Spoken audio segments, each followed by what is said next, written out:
ಕಾಂಗ್ರೆಸ್ ಸರ್ಕಾರ ನಮ್ಮ ಕುರ್ಚಿಯ ಮೇಲೆ ಕಾಲಿಟ್ಟು ತುಳಿತಾ ಇದೆ. ದಲಿತರ ನಾಲಿಗೆಯ ಮೇಲೆ ಕಾಲಿಟ್ಟು ಕುಳಿತಿರುವಂತಹ ಕೆಲಸ ಮಾಡ್ತಾ ಇದೆ. ಕುಳಿತಿದ್ದಾರೆ ಕೆಲ ನಾಯಕರು. ಅದರ ಬಗ್ಗೆ ನಮಗೆ ತುಂಬಾ ದುಃಖ ಇದೆ. ದಲಿತರ ಕಣ್ಣೀರಿನಿಂದ ಈ ಸರ್ಕಾರ ಕೊಚ್ಚಿ ಹೋಗುತ್ತೆ ಎನ್ನುವಂತಹ ಮಾತು ಕೇಳಿ ಬರ್ತಾ ಇದೆ. ಬಿಜೆಪಿ ನಾಯಕರು ಇದನ್ನು ಮತ್ತೆ ಮಾತನಾಡ್ತಾ ಇದ್ದಾರೆ ಕಾಂಗ್ರೆಸ್ ಸರ್ಕಾರದ ವಿರುದ್ಧ. ದಲಿತರ ನಾಲಿಗೆಯ ಮೇಲೆ ಕಾಲನ್ನಿಟ್ಟು ತುಳಿಯುವ ಕೆಲಸ ಆಗ್ತಾ ಇದೆ, ಅದನ್ನು ಮಾಡ್ತಾ ಇದ್ದಾರೆ ಇವರು.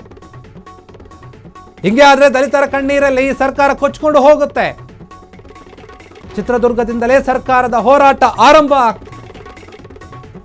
22 ಅಥವಾ 23ರಂದು ಈ ಹೋರಾಟ ಪಕ್ಷದ ಆದೇಶದಂತೆಯೇ ಪ್ರಾರಂಭ ಆಗ್ತದೆ. ಬಿಜೆಪಿ ಅವರು ಮಾಡ್ತಾ ಇರುವಂಥದ್ದು. ಚಿತ್ರದುರ್ಗದಲ್ಲಿ 1 ಲಕ್ಷಕ್ಕೂ ಅಧಿಕ ಜನ ಸೇರಬೇಕು ಅಂತ ಹೇಳಿ ಕರೆ ಕೊಟ್ಟಿದ್ದಾರೆ. SC ST ಮುಖಂಡರಿಗೆ ಮಾಜಿ ಸಚಿವ ಶ್ರೀರಾಮುಲು ಕರೆಯನ್ನು ಕೊಟ್ಟಿರುವಂಥದ್ದು. ಕಾಂಗ್ರೆಸ್ ಸರ್ಕಾರ ನಮ್ಮ ಕುರ್ಚಿಯ ಮೇಲೆ ಕಾಲಿಟ್ಟು ತುಳಿತಾ ಇದೆ, ಕುಳಿತುಕೊಂಡಿದೆ ಕೂಡ. ಎರಡೂ ರೀತಿಯಲ್ಲಿ ಈ ಕೆಲಸವನ್ನು ಮಾಡ್ತಾ ಇದೆ. ಇದು ಸರಿಯಲ್ಲ.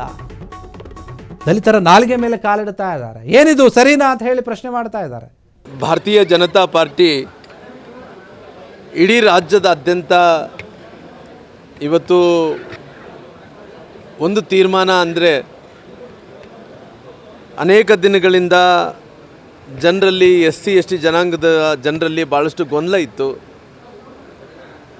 ಏನು ಇವತ್ತು SC ST ಜನಾಂಗದ ಹಿಂದುಳಿದಂಥ ಜಾತಿಗಳಿಗೆ 56% ಏನು ಮೀಸಲಾತಿತ್ತು, ಅದನ್ನು ಸರ್ಕಾರ 6% ಕಡಿಮೆ ಮಾಡಿ 50% ಮೀಸಲಾತಿಯನ್ನು ಕಟ್ ಆಫ್ ಮಾಡೋಂಥ ಕೆಲಸ ಆಗಿದೆ.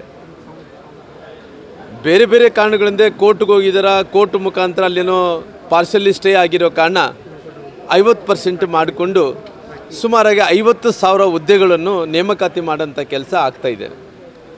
ಇವತ್ತು ಭಾರತೀಯ ಜನತಾ ಪಾರ್ಟಿ ಸರ್ಕಾರ, ಅವತ್ತು ನಾನೇ ಸಮಾಜ ಕಲ್ಯಾಣದ ಮಂತ್ರಿಗಳಿದ್ದಂಥ ಟೈಮಲ್ಲಿ SC ST ಜನಾಂಗದ 3 ದಶಕಗಳಿಂದ ಇದ್ದಂಥ ಹೋರಾಟ, ಅದು ಮೀಸಲಾತಿ ಜಾಸ್ತಿ ಆಗಬೇಕು ಅನ್ನೋಂಥ ಕಾರಣದಿಂದ SC ಜನಾಂಗಕ್ಕೆ 3ರಿಂದ 7%, 4% ಜಾಸ್ತಿ ಮಾಡಿದ್ವಿ. SC ಜನಾಂಗಕ್ಕೆ 15ರಿಂದ 2% ಜಾಸ್ತಿ ಮಾಡಿ 17% ಮೀಸಲಾತಿಯನ್ನು ಮಾಡಿದ್ವಿ. ಒಟ್ಟಾರೆಯಾಗಿ ಮೀಸಲಾತಿ 56% ಆಯಿತು.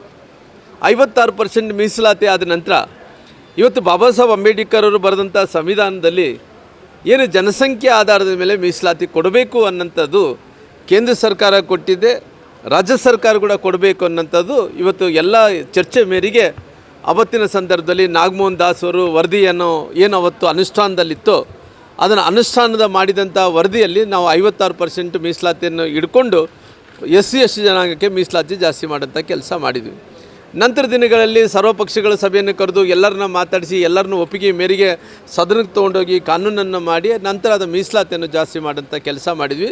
ಇವತ್ತು ಅರಾತುರಿಯಲ್ಲಿ ಇವತ್ತು ಸರ್ಕಾರ ಮಾಡಿದಂಥ ತಪ್ಪಿನಿಂದ ಕೋರ್ಟಲ್ಲಿ ಯಾರು ಅಡ್ವೊಕೇಟ್ ಜನರಲ್ ಹೋಗಬೇಕಾಯಿತು, ಯಾರು ಅವ್ರಿಗೆ ಬೇಕಾದಂಥ ವಕೀಲರು ಹೋಗಬೇಕಾಯಿತು, ಅವ್ರ ನಿರ್ಲಕ್ಷ್ಯದಿಂದ ಸರಿಯಾದಂಥ ವಾದನೆ ಮಾಡಲಾರ್ದಂತೆ ಇವತ್ತು ಹೋಗಿ ಅಲ್ಲಿ ವಾದ ಮಾಡಲಿದ್ದಕ್ಕೋಸ್ಕರವಾಗಿ ಸರ್ಕಾರ ಏನಿದೆ ಪಾರ್ಷಲಿ ಸ್ಟೇ ಕೊಟ್ಟಿದೆ. ಆ ಪಾರ್ಷಲಿ ಸ್ಟೇ ಏನು ಕೊಟ್ಟಿದ್ದೀನೋ ಅದನ್ನು ಸರಿಯಲ್ಲ ಅನ್ನೋಂಥದ್ದು ಸುಪ್ರೀಂ ಕೋರ್ಟ್ಗೆ ಹೋಗಬೇಕಾಯಿತು. ಆ ಸುಪ್ರೀಂ ಕೋರ್ಟ್ ಇಲ್ಲಿ ತನಕ ಹೋಗಲಿಲ್ಲ. ಅದೇ ಸ್ಟೇ ಕಂಟಿನ್ಯೂಷನ್ ಆಗ್ತಾಯಿದೆ. ಇವತ್ತು ನೇಮಕಾತಿ ಪ್ರಾರಂಭ ಮಾಡಿದ್ದಾರೆ. ನೇಮಕಾತಿಯಲ್ಲಿ ಇವತ್ತು 3% ST ಜನಾಂಗಕ್ಕೆ, 15% ST ಜನಾಂಗಕ್ಕೆ ನೇಮಕಾತಿ ಮಾಡೋಂಥ ಕೆಲಸ ಆಗ್ತಾಯಿದೆ. ಶ್ರೀರಾಮುಲು ಮಾತನಾಡ್ತಾ ಇದ್ದಾರೆ. ರಾಜ್ಯ ಸರ್ಕಾರ ಏನು ಮಾಡ್ತಾ ಇದೆ ನೋಡಿ, ನಮ್ಮ ದಲಿತರ ಮೇಲೆ ಕಾಲಿಡ್ತಾ ಇದ್ದಾರೆ, ಕುರ್ಚಿ ಮೇಲೆ ಕಾಲಿಡ್ತಾ ಇದ್ದಾರೆ, ನಮ್ಮ ನಾಲಿಗೆ ಮೇಲೆ ಕಾಲಿಡ್ತಾ ಇದ್ದಾರೆ. ಏನು ಅಂದ್ಕೊಂಡಿದ್ದಾರೆ ಇವರು ಅಂತ. ದಲಿತರ ಓಟನ್ನೇ ಪಡೆದು ಅಧಿಕಾರಕ್ಕೆ ಬಂದಂತಹ ಕಾಂಗ್ರೆಸ್ ಸರ್ಕಾರ ಇವತ್ತು ದಲಿತರನ್ನೇ ತುಳಿಯುವಂತಹ ಕೆಲಸ ಮಾಡ್ತಾ ಇದೆ. ದಲಿತರ ಕಣ್ಣೀರು ನಿಮ್ಮನ್ನು ಸುಮ್ಮನೆ ಬಿಡೋದಿಲ್ಲ. ಅವರ ಕಣ್ಣೀರಿನಲ್ಲಿನೇ ನಿಮ್ಮ ಸರ್ಕಾರ ಕೊಚ್ಚಿ ಹೋಗುವ ದಿನಗಳು ಬರುತ್ತೆ, ನೆನಪಿನಲ್ಲಿ ಅಂತ ಹೇಳಿ ಎಚ್ಚರಿಸ್ತಾ ಇದ್ದಾರೆ. ಸರ್ಕಾರದ ವಿರುದ್ಧ ಆಂದೋಲನವನ್ನು ಮಾಡ್ತಾ ಇದ್ದಾರೆ. SC ST ಆಂದೋಲನ ಏನಿದೆ ಅದು ಸರ್ಕಾರದ ವಿರುದ್ಧ ಇದೆ ಅಂತ ಹೇಳಿ ಮಾತನಾಡ್ತಾ ಇದ್ದಾರೆ. ಶ್ರೀರಾಮುಲು ಅವರು ಸರ್ಕಾರದ ವಿರುದ್ಧ ಈ ರೀತಿಯಾಗಿ ಮಾತನಾಡಿರುವಂಥದ್ದು. ಯಾಕಂತಂದರೆ ಏನು ಸರ್ಕಾರ ಮಾಡ್ತಿರುವಂಥ ಕೆಲಸಗಳನ್ನು ಪ್ರಶ್ನೆ ಮಾಡ್ತಾ ಇದ್ದಾರೆ. 22, 23ನೇ ತಾರೀಕು ಹೋರಾಟವನ್ನು ಮಾಡ್ತೀವಿ ಅಂತ ಹೇಳಿ ಇದರ ಬಗ್ಗೆ ಮಾತನಾಡ್ತಾ ಇರುವಂಥದ್ದು. ಹೀಗಾಗಿ ಕಾಂಗ್ರೆಸ್ ಸರ್ಕಾರ ಏನಿದೆ, ಹೀಗಾಗಿ ಇವರಿಬ್ಬರು ವಿಚಾರ ಏನಿದೆ ಇದು ಹೋಗ್ತಾ ಇದೆ ಮುಂದಕ್ಕೆ. ಕಾಂಗ್ರೆಸ್ ಸರ್ಕಾರ ಮಾಡ್ತಿರುವಂಥ ಕೆಲಸಗಳ ಬಗ್ಗೆ ಎಲ್ಲರೂ ಕೂಡ ಪ್ರಶ್ನೆ ಮಾಡ್ತಾ ಇದ್ದಾರೆ. ಕ್ಷಣ ಕ್ಷಣದ ಸುದ್ದಿಗಳಿಗಾಗಿ ಫ್ರೀಡಂ ಟಿವಿ ಸಬ್ಸ್ಕ್ರೈಬ್ ಮಾಡಿ, ಲೈಕ್ ಮಾಡಿ ಹಾಗೂ ಫಾಲೋ ಮಾಡಿ. ಹೊಸ ಸುದ್ದಿಗಳ ನೋಟಿಫಿಕೇಶನ್ಗಾಗಿ ಬೆಲ್ ಐಕಾನ್ ಮೇಲೆ ಕ್ಲಿಕ್ ಮಾಡಿ.